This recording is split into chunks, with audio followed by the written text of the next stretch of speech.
Thomas Sankara, how the leader of a small African country left such a large footprint. Long revered by radical youths and activists across Africa, Thomas Sankara finally also achieved a measure of government recognition in his country, Burkina Faso, on the 36th anniversary of his assassination in a military coup. For years, the commemorations of the late president's death were organized by civil and political groups inspired by his revolutionary achievements and ideas. But on October 15, 2023, Burkina Faso's governing military regime, keen for more popular support, made the anniversary an official event for the first time. Sankara was named a hero of the nation. The day was proclaimed an annual national holiday. President Ibrahim Traoré laid flowers at his memorial site, and one of the capital's main thoroughfares was renamed for Sankara, from its previous designation as Boulevard Charles de Gaulle, the French president when the country gained its independence from France.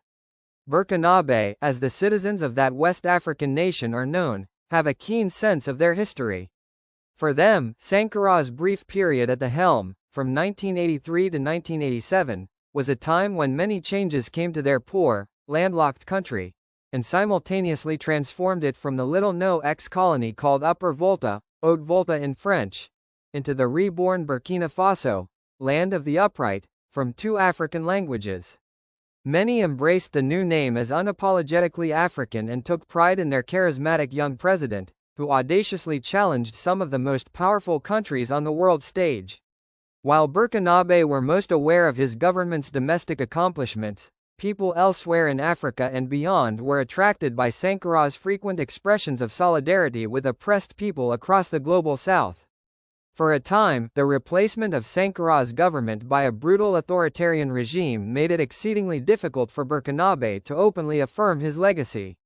But Pan-African networks of activists helped preserve and circulate his speeches and ideas outside Burkina Faso's borders. As popular musicians in West Africa incorporated Sankara quotes and images into their videos, some inevitably reached a Burkinabe audience as well. Researchers and scholars also helped disseminate the history of Burkina Faso's Sankarist revolution. Collections of Sankara's speeches and interviews were published in their original French and in English translation, as well as in various editions in Germany and South Africa, among other countries. A major website provided access to many original documents, analytical articles, news, commentaries, and reminiscences by Sankara's colleagues. A number of books recounted the history of Sankara and his revolution, among them Bruno Jaffray's pioneering biography in French. In English there have been this author's two books, from which parts of this article are drawn, a short, popular biography of Sankara and a political history of Burkina Faso that devoted several chapters to the revolution. As well, a major recent historical work by Brian Peterson drew on new archival research and extensive interviews with Sankara's contemporaries. And an edited collection provided numerous analyses and critiques of the Sankara era and its legacies. An unlikely revolution. Before 1983, no one would have predicted that the country would have such a lasting revolutionary experience. Decades of colonial rule by France had left the territory one of the poorest, least urbanized, and least developed in Africa.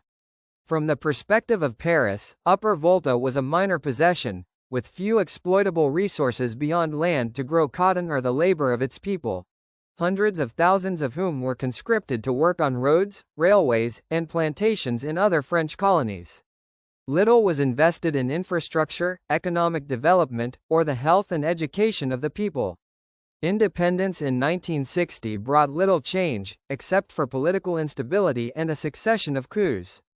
To some observers, the August 1983 seizure of power by Sankara's National Council of the Revolution, CNR, was just another military takeover. Certainly, Sankara was an army captain, and a number of key colleagues were officers as well.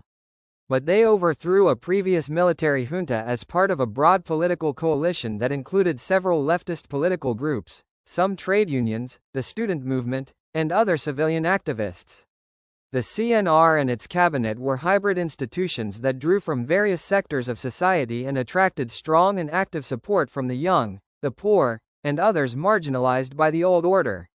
Like several other military-led revolutions in Africa, at different times, Benin, Congo-Brazzaville, Ethiopia, Egypt, Ghana, Libya, Madagascar, Somalia, and Sudan.